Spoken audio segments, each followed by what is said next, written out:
Hello Facebook ads people, I'm Konstantinos and this is the Facebook ads breaking news podcast. Hi guys, this is podcast 93. So the things that we're going to talk about today is the performance of course of the Christmas ads that we have live. The fact that yesterday Meta f***ed up and all the servers were down. And what we are doing in that case, and we're going to discuss a little bit about health and wellness because I do see a lot of clowns on the different channels talking about the end of Facebook ads and all of that. I'm going to give you a more calm approach of how I see it, and we can discuss it. We have discussed a little bit about it. I thought that I wouldn't have to bother so much. Of course, I'm not going to make a catastrophic video about it because I don't want to have... On the podcast, it's fine because we're discussing about the things that are happening right now. But on the normal videos, I do want to have strategies and case studies. And we have several questions again for today. We do have 1, 2, 3, 4, 5, 6, 7, 8, 9, 10, 11, 12, 13, 14, 15. 16, 17, 18, 19, 20, so we have a lot. And then we have, of course, a huge lot of questions from Liar. Just one thing before we continue. I do want to say that I know that most of you do appreciate the fact that you do answer the questions. I can see it on your replies and all of that. I had a discussion with Liar in one of the comments basically, and I told him or her, I don't know, that dude, if you have so many questions, book a consulting call or come on mentoring. You cannot just expect to answer all of that because that becomes abuse after some point, you know, of now you can tell me don't answer it. Well, I don't find it polite, you know, just someone to have all of these questions and not answer. But on the other hand, he or she has to think that, you know, you have to respect a little bit the time and all of that. So that being said, it's okay for you to do a question or a second or a third. Just don't try to abuse it, you know. If you have so many questions, just book a consulting call. That's all, okay? Now, let's discuss a little bit about what happened yesterday with Meta. This is a print screen, but there are several more that we can see on the internet. Actually, you can go to metastatus.com and you can check the servers over there, which servers are having problems. Is it the ad manager, Messenger, is it WhatsApp, what is it? And you can see if they're having problems. Yesterday, the servers dropped for 3 or 4 hours or maybe more. Today the ad managers are a little bit slow again, but for sure they're not down. We had several problems. One thing that I noticed though, and I'm going to say it, is that in several cases the traffic stopped, and then while the ad manager still was having issues, we started getting a lot of traffic and a lot of conversions. So in some cases it actually helped because for this period that Facebook didn't spend, it tried to push the spend, so it sent more traffic and we had more conversions. So in several stalls the day is not looking bad. This is one thing that was actually strange for me. Because we remember other cases. For example, I don't remember the dates, but I remember one outage that we had with Meta that basically it has spent all of the budgets on ad accounts up to 11 o'clock in the morning.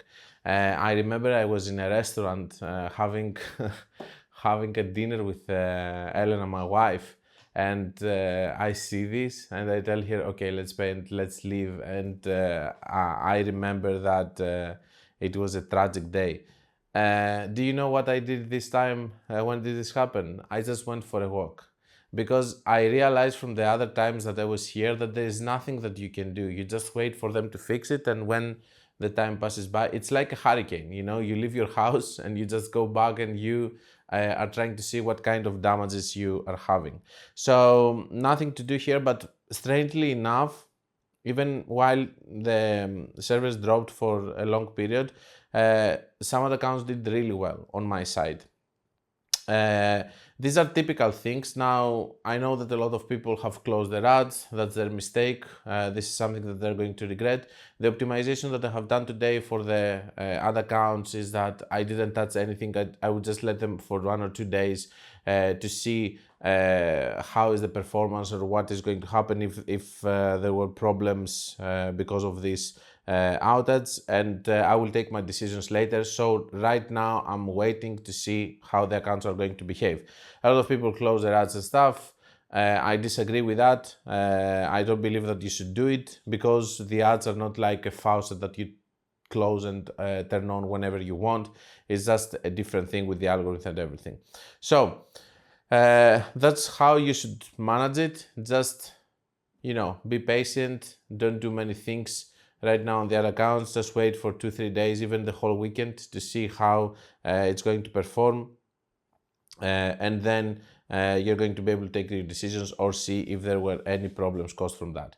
Now, results for Christmas ads. I'm seeing a decent December. It's not bad. All the other accounts that they had good Black Friday ads, we had a buffer period as we discussed. We have seen which campaigns actually survived, which didn't. Then we did our Christmas ads. Everything is working fine. The only thing that I have seen in one comment, and I'm actually tempted to try it next year, and that's the good part of you having people giving you comments and stuff and triggering your thought, is that I have seen one comment, most probably we will read it today later, that it was saying that, what if I take my Black Friday campaigns and I toss Christmas ads inside? Given the fact that we don't wanna, have campaigns and toss creatives inside that they're from different niches or different hot pockets, as we call them. That makes sense, because if you think of it, there are people that they're buying with a promo, okay, a much bigger promo, which is a Black Friday, but then we throw inside again creatives from another promo, so we don't close the Black Friday ads, which have so many data, and we do toss inside Christmas creatives. I think it makes sense a little bit, and this is something that I will test next year, and I will put it as my strategy. Not next year, but the year after, if it works. So this is something that I will test at least with half of the Black Friday campaigns, and try to toss the creatives inside there and see how they're going to perform, if they will do better. So this is an interesting thing, and it makes sense in a technical level. That's all I care about, to make sense in technical level. Not that I'm not doing things that they don't make sense in technical level, but I see them working, but still, the whole stimulation to use something or to test something, at least on my end, it's coming if I can understand it on technical level and it makes sense. Now, health and wellness. Let's discuss a little bit about what we know so far and what I believe that's going to happen and all of that. So, first of all, a lot of times we do see changes. For example, they are removing the targeting of, let's say, you cannot target anymore Jesus Christ. You cannot target anymore LGBTQ community people. You cannot target anymore people who have acne, people who have children with autism. And yes, I get it. These are conditions and all of that. We have seen these kind of things from the past. Who is to blame here? The usual f***ing suspect. Weight loss companies. These companies that they're just... I told you in previous podcasts that my father has a theory that...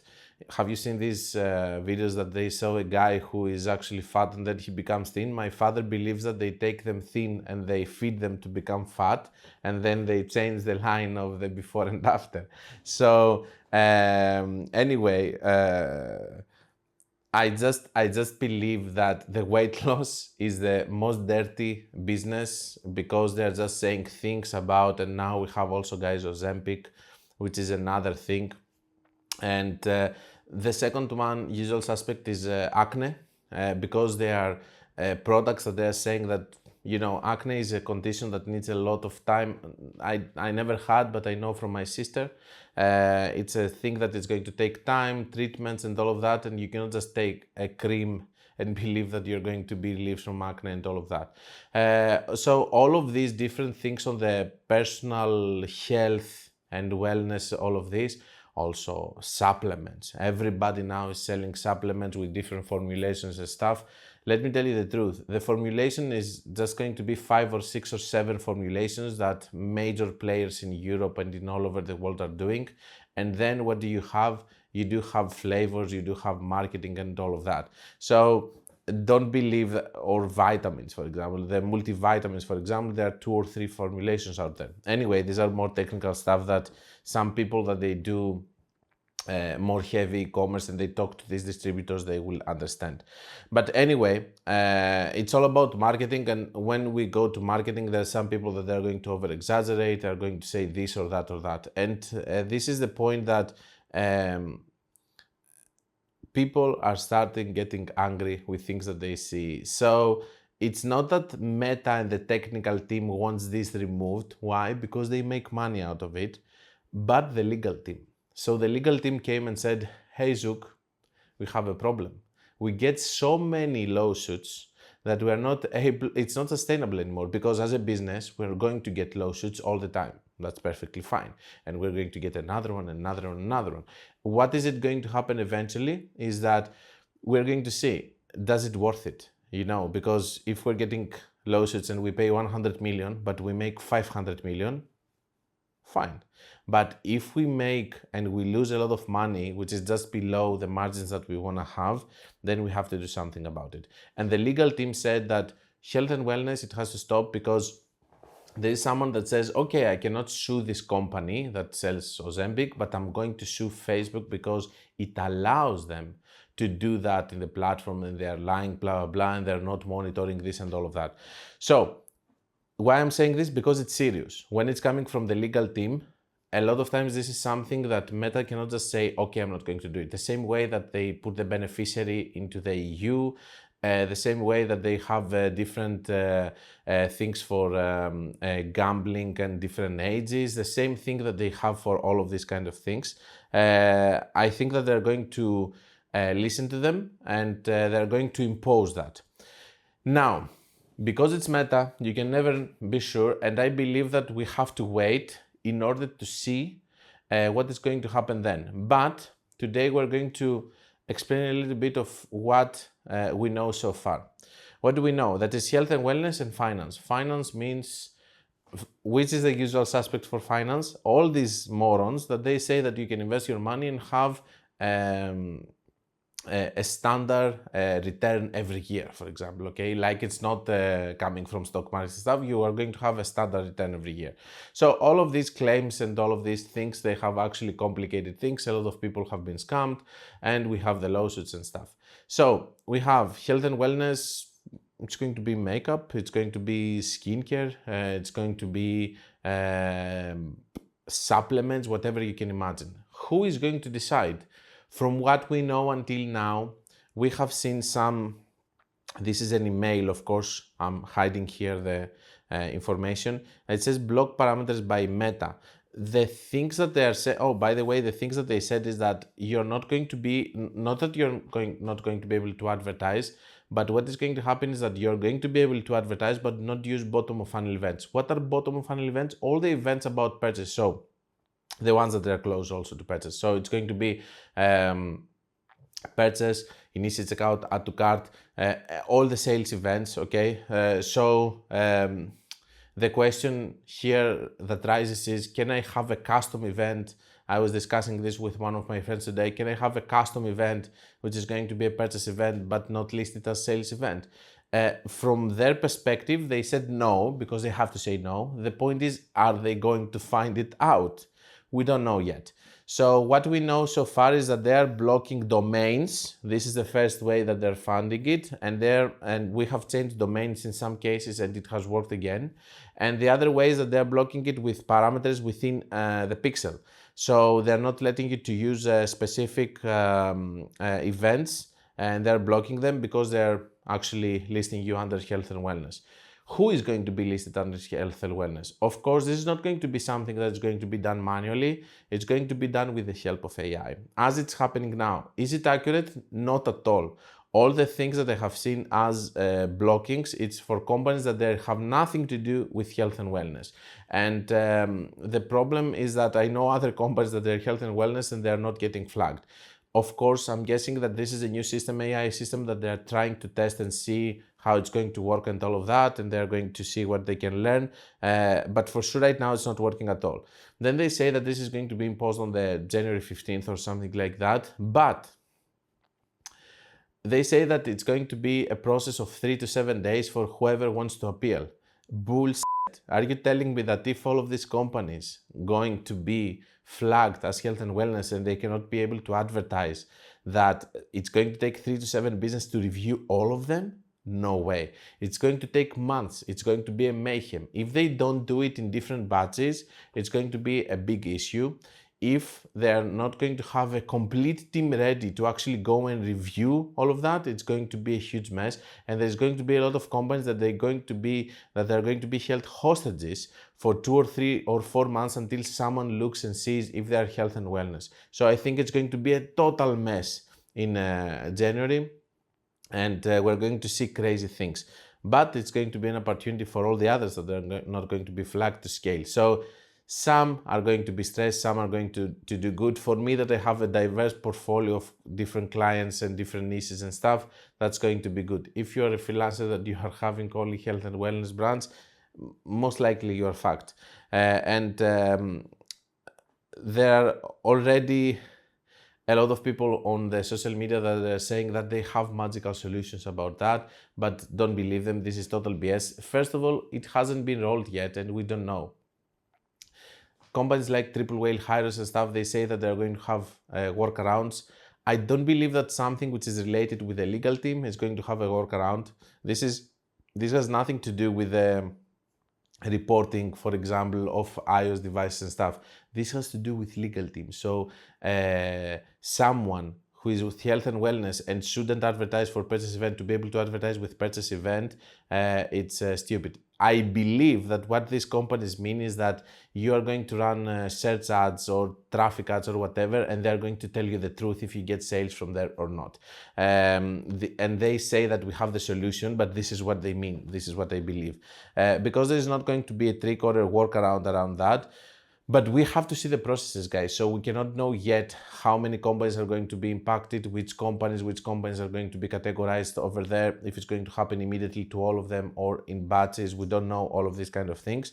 And we'll have to see how it goes. But for sure, we know that it's going to be a stressful period for a lot of people, because I don't believe that the review processes are going to take a small period of time. They say that it will go live 100%. I don't believe it, because it's Meta. They said a lot of things. They even said that they're going to remove the pixel. Now, because it's coming from a legal team, maybe I believe it more.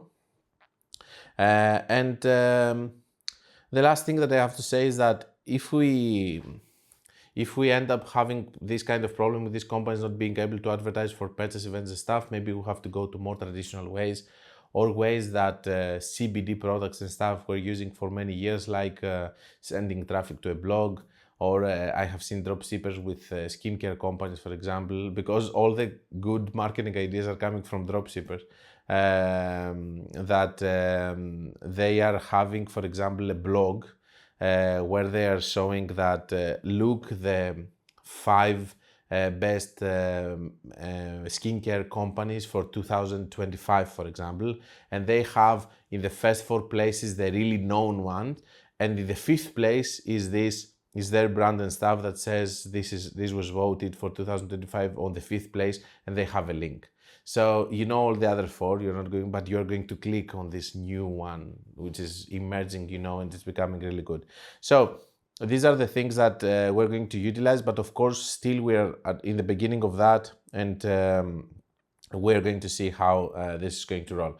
Now, for financial, I guess that it's going to affect all the businesses like Forex, stock, and all of these other businesses that they do financial. These are 2 huge categories. I do not believe that Meta actually wanted that, but I think that they're being pushed to do so. On the other hand, it's Meta. We will have to see if it's going to happen, how it's going to happen. All of this information, by the way, they're coming from discussions that I had with meta reps, different ones. Some of these things, they have been mentioned 5-10 times in these discussions. Some of those 1 or 2 times from different meta reps. So we will see what is true and what is false. For sure, the problems right now in the first beta testing system that they do, they're starting from blocked parameters in the pixel or from domains. The domain is something easy because you can overcome it. The custom event, as they tell me, they're going to find it again. That's why maybe they try to limit it from domain. Who knows? Last but not least, if you do have a meta rep and you have a good relationship with him, just keep the relationship, especially if you're afraid that you're going to be flagged under this niche, because I think that it's going to help you to actually escalate the situation immediately instead of going through the manual process, which is going to have, of course, some machine inside doing the different categorization until it reaches human eyes. So with this one, you can, by having a rep, you can actually escalate it and actually have faster results into your review if you're going to be able to advertise or not. Now, if you're not able to advertise, sadly, you'll have to go with other ways, maybe with influencer marketing, maybe with even Google. Google hasn't announced anything. Or even with the tricks that I told you with blogs or this kind of stuff. I'm pretty sure that there are going to be new solutions as we pass by. And yeah, I think I covered it. And I think that we're going to see then, for sure, we're going to make a podcast which is going to be, which is going to have as main topic this one. Okay, now, enough with the drama. Let's wait and let's see. We still have 1 month. Can you prepare? Can you prepare? That's a very good question. Prepare for what? We don't know yet how they are going to impose that, okay? Yeah, you can prepare to make a contact with a meta rep, you know, just to have him in case. Let's go. Thank you for example, the things that we said. Make a custom event, which is a purchase event, but it's not listed as a sale event. All the things, try to do this kind of things. Maybe nothing is going to be used, maybe all of them is going to be used. I would have done all of it. Whatever I can think of, I would have done it prior to this. Now you know. Now, let's go to your questions. Thank you for your insights. Many of the times I have noticed when I increase the budget from 50 to 100, cost per purchase 30 to 35, it messes up the purchases and I don't get any purchases for a few days. Do you think doing so will break the hot pocket? It's not breaking the hot pocket. The hot pocket cannot break. What is happening is that it cannot scale. It's too much for it, okay? So it's a small budget, I know, I get it, but if this is happening to you, just don't do it, you know, just go and just do another campaign or focus on other creatives or do other things. But no, it's not breaking the hot pocket. 50 to 100, it's not a huge change, it should have worked. On the other hand, just so you know, I don't know, you might say for 2-3 days, you might be touching it or I don't know. But when we do changes to the budgets in general, we do let it for some days to see what is happening. Even if we are scaling or downscaling, the same applies. Next one. Konstantinos, thank you so much. Last question. I found a winning ad set in ABO. I know you said ABO is not it. Running at 20 a day, 80% ROAS. What would be the best way to scale this ad set, CBO or ASC? CBO with 3 identical ad sets, same winning interest. Thank you. So, first of all, it's not about the ABO, it's about the fact that you are calling a 20 per day dollar ad set winning or ad winning in an ABO, because this is a very small spend. It's a very small spend, you cannot call it a winning ad because you don't know if it's going to work on bigger budgets. You have an indication, yes. Telling me that you have a winning ad, no. That's why I don't like to I skip the part of ABO and I go immediately to CBO so that I will know that if something is working there, it's a winner anyway. So yeah, I would go immediately to a crazy method over here on a CBO. And I would try to see if it's scaling there and if it's actually winning and if it's working. Let's go to the next one. We go to Kevin. Hey Konstantinos, I'd love to get your expert opinion on this situation.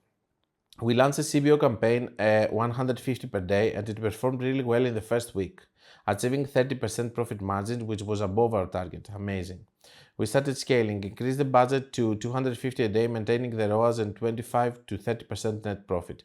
However, when we tried scaling further, first by 20%, then by 50%, and eventually up to 300 per day, if you do 20 and 50%, you don't go to 300 per day. But yeah. No, you go to much higher. Anyway, the performance dropped and we couldn't sustain profitability. It feels like Facebook is signaling that we're not ready to scale beyond 250 per day with this campaign at the moment. When we clocked back to 250 per day, profitability returned and we were back in the 30% net profit range. Nothing strange so far from what I read. As we want to scale further, we have been producing new creatives every day to address the limitation. In this situation, aside from working on new creatives, how would you approach scaling? Would you duplicate the campaign with the same budget or even doubling it? As you mentioned in the video above, be a viable strategy. I'd appreciate your insights on how to interpret and overcome the scaling plateau. So, first of all, whenever you're scaling, you are facing the possibility of actually f***ing up. If you're okay with that, let's discuss. One thing, cost caps, bid caps. This is something that you need to try. I know I don't have many videos explaining it, but because they're really complex, I do explain them mostly on the mentorships and on consulting calls for some people. But yeah, this is one thing that could help you. Secondly, doing a crazy method. Just starting seeing if you're having cannibalization or not, and you fall under the daily loop theory. If you don't, then you're going to be fine and you will scale a little bit more. And after that, you go for other countries, you go for other products and other creatives, as you said. It's not like there's a magic strategy over here that's going to help you scale more. The thing that you can do with the same structure over here is just wait for an attack period. For example, August was a very good month. It was an attack period. We could scale more. And after that, maintain it. Black Friday, it's an attack period. You are able to set up your campaigns or your evergreen, go through the Black Friday and actually be able to scale and so on. So that's all. And this is how you can do it. Now, just because you want to scale, it doesn't mean that you can always, okay? But these are the different options, the ones that I gave you. Next one. If you're going broad, does it matter if you use Advanced Plus Audience or the original one without any targeting on male or female or age? Very good question. You are right. It doesn't make any difference. For some reason, my friend, Antonare, the thing is this. Advanced Plus Audience, it's working for me only on very good ad accounts. I don't use it. Even while when you use completely broad and Advanced Plus Audience is the same, it doesn't work really well for me. I don't use it. I'm pretty sure that eventually in the future it's going to work well, but as you can understand, this is something that I cannot explain to you in technical level and tell you why it's not working because it doesn't make any sense. But for sure I can tell you from experience on other accounts that it's not working well, so I don't prefer it. Next one. Hey, thanks so much for such valuable information. Thank you for watching. Could you please tell me if you think I should start a new ad account? I'm a dropshipper and have been using the same ad account for the past 3 years to test products from same niche. Most campaigns have had terrible ROAS due to me not understanding Facebook ads at first. However, I'm finally getting campaigns with 6-8 ROAS. That's very good. And well done for being patient and consistent and creative. And all other campaigns are turned off. This ad account has over 220 campaigns, but only 2 currently that are turned on and running. Thank you so much. I don't think that you should change that account, or even if you're referring to pixel, you should not change the pixel. Because even if you're having it for the past 3 years and you didn't have results like sales, like a lot of sales, the moment you have a campaign or 2 working and having a lot of sales and volume, then this is going to win even all the past data and it's going to start optimizing more for this. Now, if you do really well with this item, you scale it, you do all of that, and then you try something else there, then you have a problem. But if you were just having ads there, no success, no success, no success, and now you're having some success and you're starting scaling, no, it's not an issue. It would be an issue later, and you will have to change if you move to other products and other testing. If my average ROAS is 2 and I'm currently getting 1.1 from 4 fully optimized campaigns with a daily spend of 100, would scaling further even be possible? In theory, no.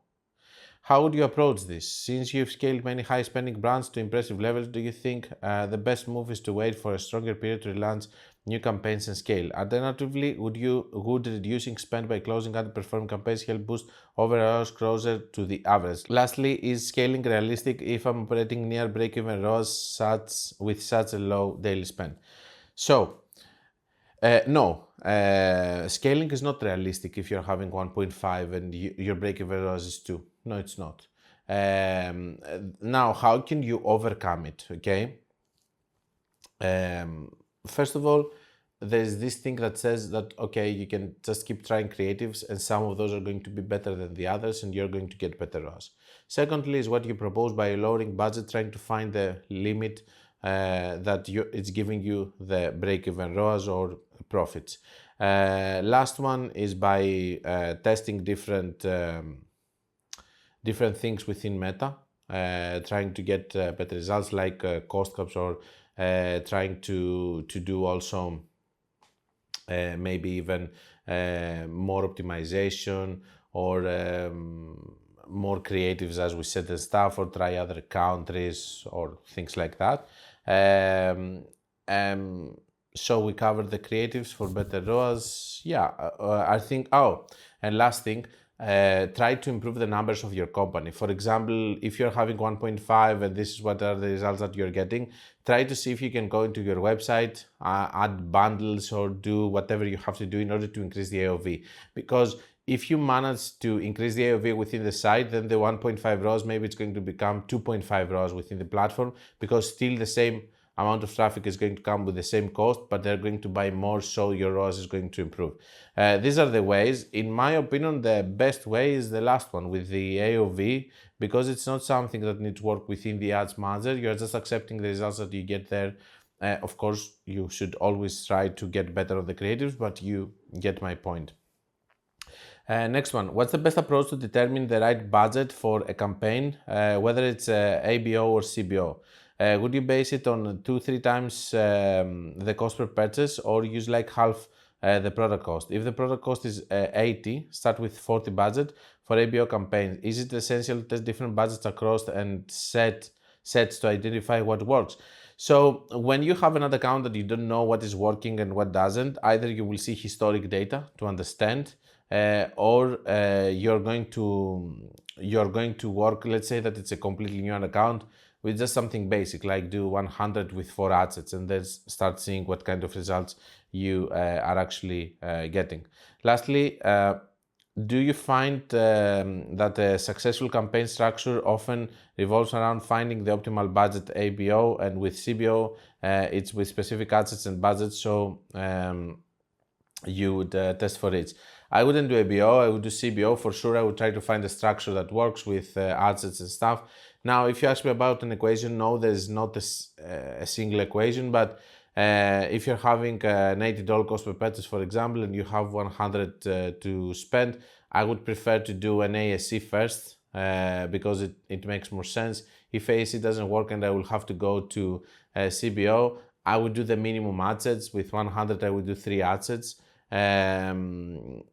Now, if I had $20 cost per purchase, for example, and I had 100, I would go straight away to CBO to test it, and maybe later to advanced shopping campaign.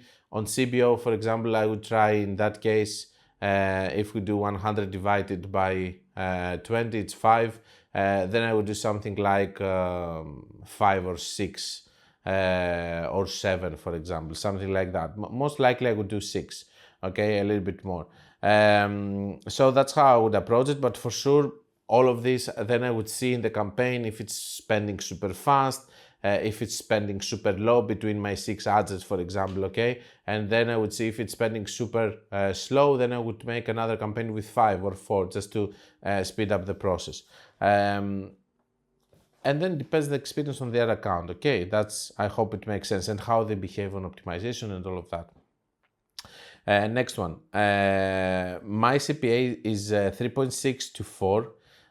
Start from 10 to 20 ABO or 30 CBO. How can I scaling budget account daily spend is 1,400 to 1,800. So many ad number for small budget with low CPA and ROI 2.2 to 2.5. ABO copy or CBO with interest or crazy method. One meta page ad, limit 250 ad help. Then I'm saying, sorry, but your CPA is not 3.6 to 4. This is what you get on low spend. It's not your real numbers. This is what I thought. While he told me on the first comment, maybe he edited 1,400 to 1,800. Then I said, start spending more with more campaigns or by increasing budget to find the real CPA. And then we can discuss 1,400 or 2K or even 10K per day budget. So on the initial question, I thought that this is where he wants to go. Oh, this is what it said. How can I scaling budget account daily spend? Oh, so he means, I thought that he was saying that how can I scale to 1,400 to 1,800? Okay, so you don't even know your numbers yet if you spend 10, 20, $30. And he says, Konstantinos, my CPA is 3.6 to 4 in my ad account. In my result number, 1,400 to 1,700 is my real daily spend in my account because I run for skincare brand in Indonesia Shopee store. So that's why I'm telling you that when I'm doing videos, for example, I'm really careful of what I'm saying. For example, if you go out and you say, and you have a global channel, okay, not a channel, for example, in Greek, so you speak about the Greek market. So if I come and say it's impossible to get $3 cost per purchase for a skincare brand, and I have in my mind United States, if I don't say that, then someone comes below and says, no, it's not, I'm getting that, you know, and I'm not believing him because still I have in my head United States, and then he says Indonesia, and I'm saying, okay, now it makes sense.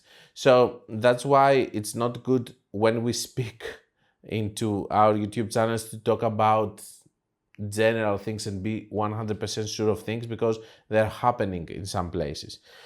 So he says, so AOV is low, CPA is low, spending more with more campaign is way to 1,400 to 1,700. So what to do now? Thank you.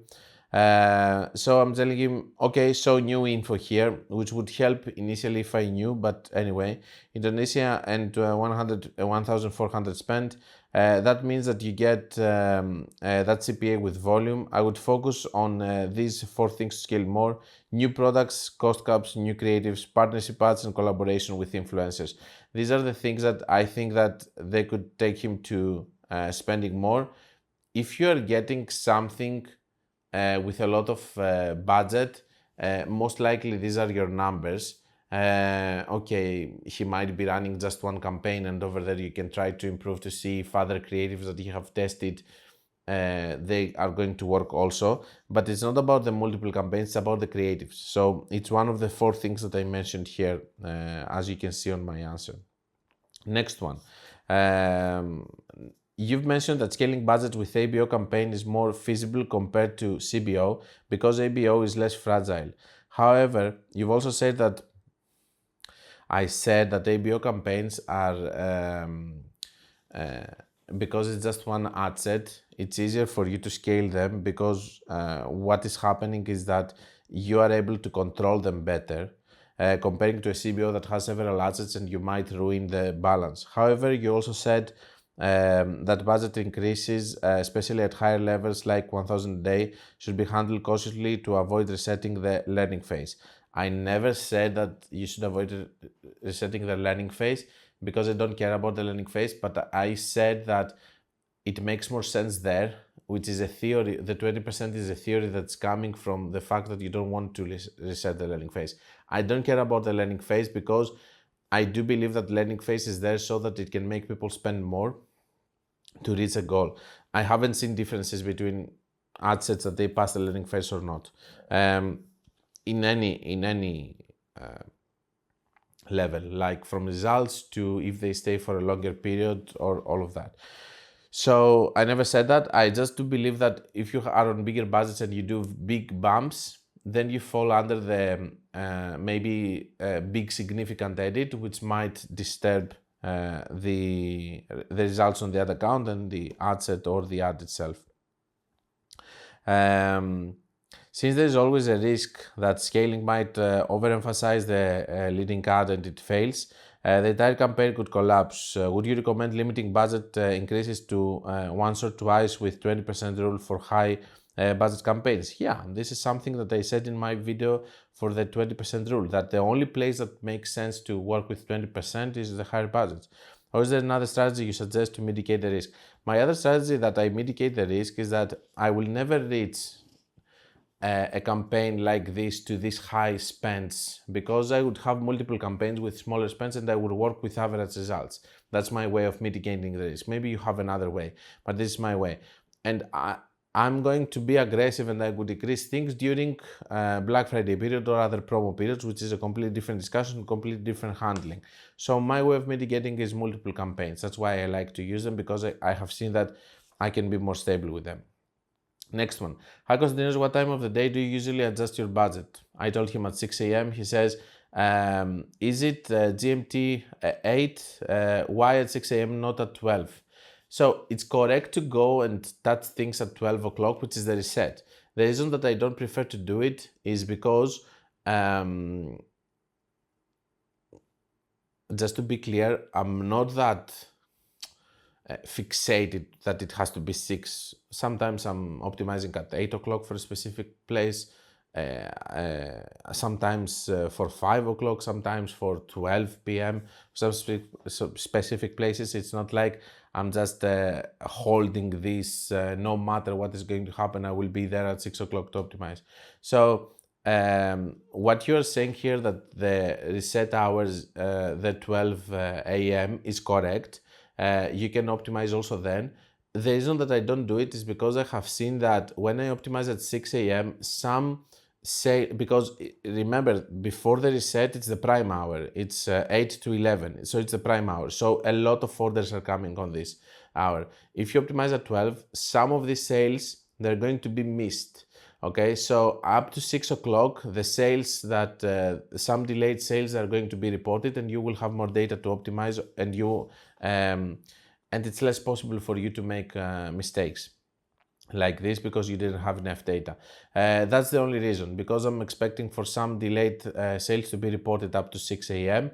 While on the reset, maybe they're not even there yet after a prime hour that had a lot of volume of sales. Next one, Konstantinos, so in big budgets, increase once, wait 2-3 days, see if the campaign is fine and keep doing it. But how much more would you do it if it were preferable, and you don't really prefer to increase budgets because eventually a mistake will be made?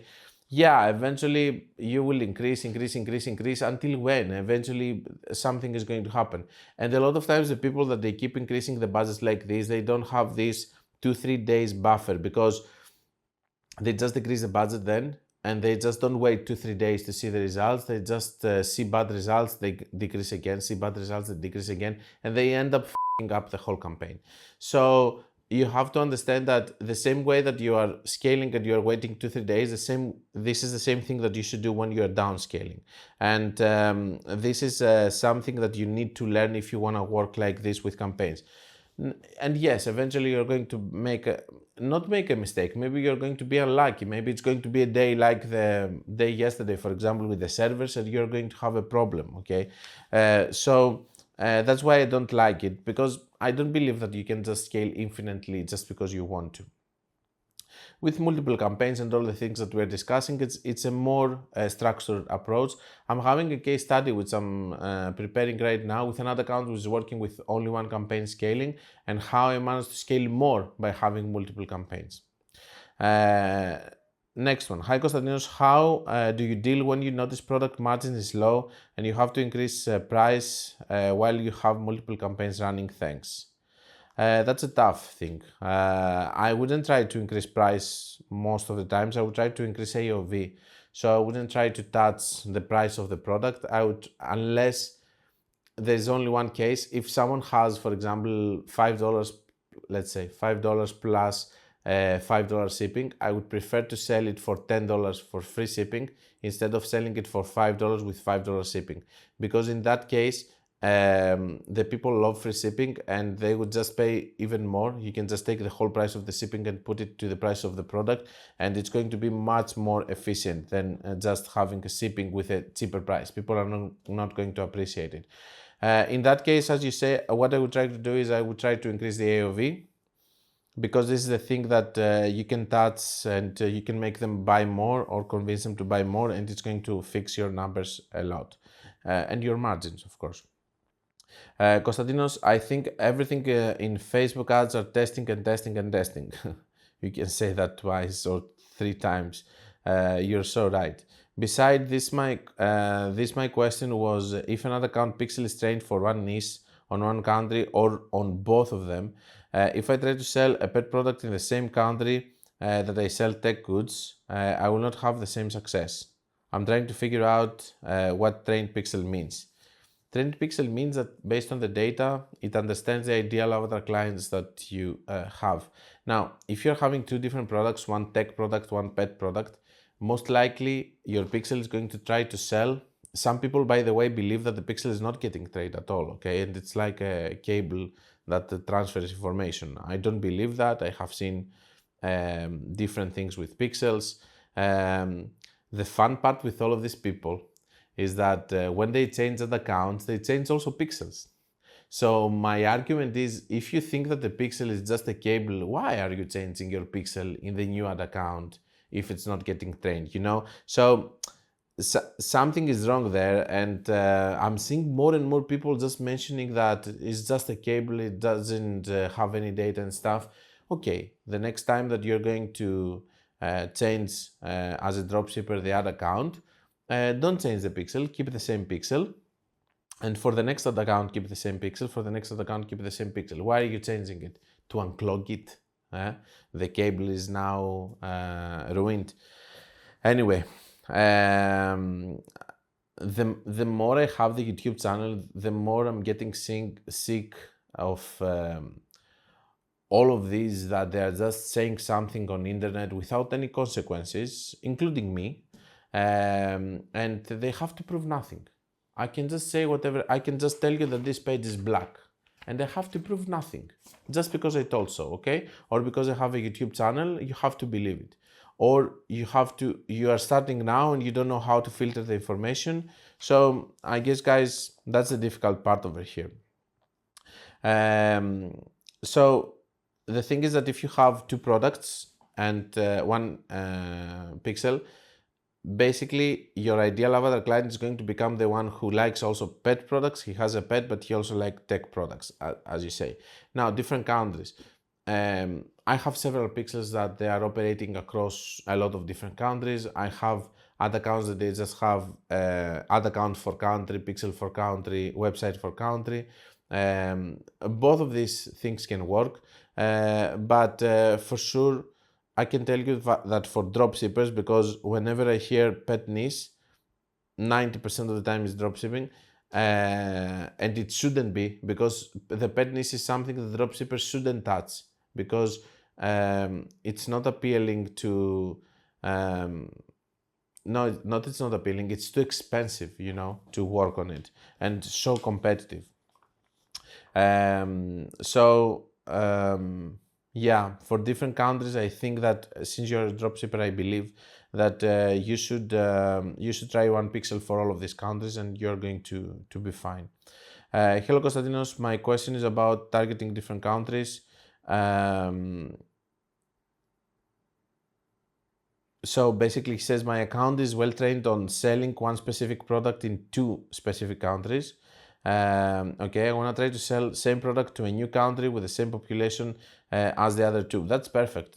You don't have to change your pixel. Product page will be the same and translated into the new target country. Will I get the same results, ROAS and cost per result?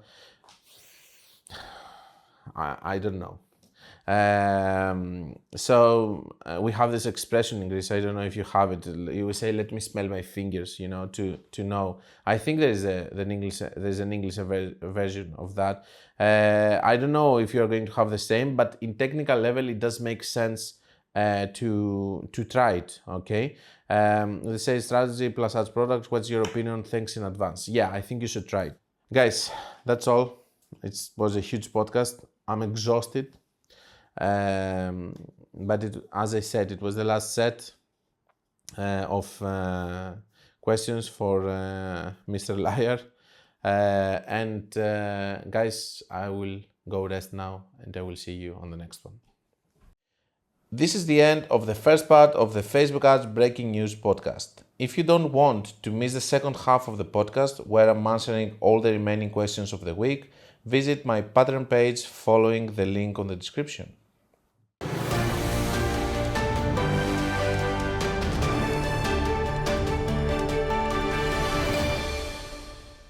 This was the Facebook Ads Breaking News podcast.